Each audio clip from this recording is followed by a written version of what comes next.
বিগত 3 মাহৰো অধিক সময় জীৱন মৰণৰ সৈতে যুঁজিবলগীয়া হৈছে এটা বন্য হস্তীয়ে। আমচাং অভয়াৰণ্যৰ পৰাই খাদ্যৰ সন্ধানত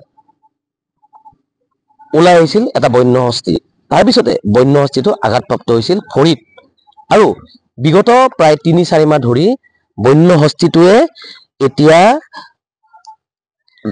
জীৱন মৰণৰ সৈতে এনেদৰে যুঁজ দি থাকিবলগীয়া হৈছে। আৰু এই মই দৃশ্যসমূহ দেখুৱাইছো নিউজ 18 অসম নৰ্থ ইষ্টৰ দৰ্শকসকলক। এটা বন্য হস্তী আৰু স্থানীয় লোকসকলে সেই বন্য হস্তীটোৰ নাম দিছে লিলি। আৰু লিলিয়ে পিছফালৰ এখন ঠেঙত আঘাত পাইছিল আৰু আঘাত পাই তেওঁ প্ৰায় যে 3-4 মাহ উকলি গ'ল। যদিও বন বিভাগৰ লোকে লিলিক চিকিৎসা কৰিছে, কিন্তু সেই চিকিৎসা পৰ্যাপ্ত নোহোৱাৰ কাৰণে এতিয়ালৈকে কিন্তু বন্য হস্তীটো এই স্থানতে থাকিবলগীয়া হৈছে। স্থানীয় যি বুন্দা বীৰকুচি অঞ্চলৰ যি লোকসকল আছে তেওঁলোকে মাজে সময়ে আহে, ৰাতিপুৱা দুপৰীয়া বা গধূলি আহে। তেওঁলোকে আহি কিনে তেওঁলোকে এনেদৰে খাদ্য যোগান ধৰে। আৰু মই এই সামগ্ৰিক পৰিৱেশ দেখুৱাইছো নিউজ 18 অসম নৰ্থ ইষ্টৰ দৰ্শকসকলক যে এটা বন্য হস্তীয়ে এতিয়া জীৱন মৰণৰ সৈতে এনেদৰে যুঁজ দি থাকিবলগীয়া হৈছে। একাংশ লোক আছে তেওঁলোকে খাদ্য যোগান ধৰিবলৈ অহা অৱস্থাত আমি তেওঁলোকক লগ পাইছো। ইয়াতে দীৰ্ঘদিন ধৰি এটা হাতী এনেদৰে অসুস্থ হৈ পৰি আছে। বন বিভাগৰ লোক আহে না নাহে? আহি মেডিচিন দিয়ে বোলে, দিলে কিন্তু হাতীটো ভাল পোৱা নাই। একদম কষ্টত যেনেকে পৰি আছে। আমাৰ গাঁৱৰ মানুহবিলাক ৰাজ্যৰ মানুহ আহি কিবা কিবি খুৱাই সদায়, কিন্তু এতিয়া ভালকে যদি চিকিৎসা কৰিলে হয় তেতিয়া আমাৰ নিজৰ ভাল লাগিলে হয়। এনেকা দুখ পাই পৰি আছে ইয়াতে 3 মাহ ওপৰতে হ'ল, 4 মাহ মান হ'ল।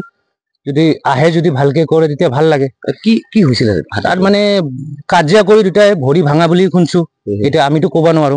ভৰি ভাঙা হৈ এনেকা মানে খোজকাঢ়িব নোৱাৰে। এতিয়া কিমান মান দিন হ'ল? 4 মাহে ধৰক, 4 মাহ পাৰে হ'ল।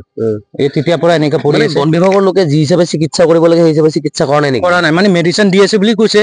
আহি দিয়ে, খাই লৈ সি ভাল হোৱা নাই। যেতিয়ালৈকে তাৰ অপাৰেশ্যন কৰি বস্তুবিলাক ভালকে নকৰে তেতিয়ালৈকে সি ভাল নহয়।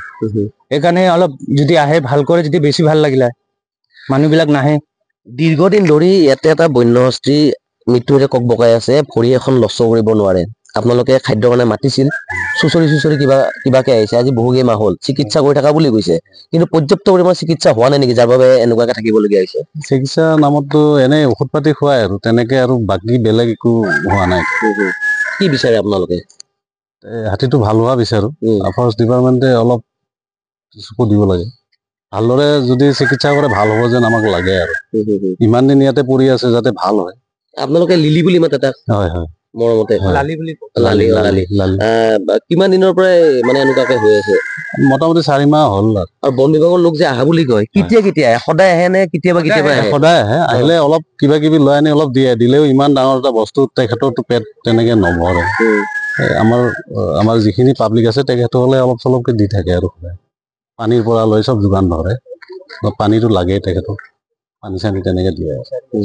মানে যি হিচাপত চিকিৎসা কৰিব লাগে বা যি হিচাপত খাদ্য যোগান ধৰিব লাগে সেই হিচাপে পোৱা নাই। হয়, নিশ্চয়কৈ মই পুনৰবাৰ যদি সম্ভৱ হয় সেই বন্য হস্তীটোৰ সেই দৃশ্য দেখুৱাম। আৰু এইটো হৈছে সাতগাঁও সেনা শিবিৰৰ যি চৌহদ আছে, সেই চৌহদৰ ভিতৰত এনেদৰে আবদ্ধ হৈ আছে দীৰ্ঘদিন ধৰি। আৰু যদি মই সম্ভৱ হয় এই পিছৰ ফালৰ যি ঠেংখন, সেই ঠেংখন ফুলি গৈছে আৰু সেই ঠেংখনতে আঘাতপ্ৰাপ্ত হৈছিল। কিন্তু যদিও বন বিভাগৰ লোকে হাতীটোক চিকিৎসা আগবঢ়াইছে, সেয়া কিন্তু পৰ্যাপ্ত নহয় বুলি ইতিমধ্যে স্থানীয় লোকে কৈছে।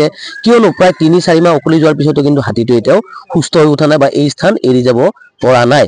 গতিকে স্থানীয় লোকে আহ্বান জনাইছে, দাবী জনাইছে যে বন বিভাগৰ লোকে আহি কিনে হাতীটোক ইয়াৰ পৰা স্থানান্তৰ কৰিব লাগে বা হাতীটোৰ চিকিৎসাৰ ব্যৱস্থা কৰিব লাগে। আপুনি বিচৰা বাতৰি পাব কেৱল নিউজ 18 এপত। নিউজ 18 এপ ডাউনলোড কৰিবলৈ স্কেন কৰক এই QR কোড। গুগল প্লে ষ্টৰতো পাব এই নিউজ 18 এপ।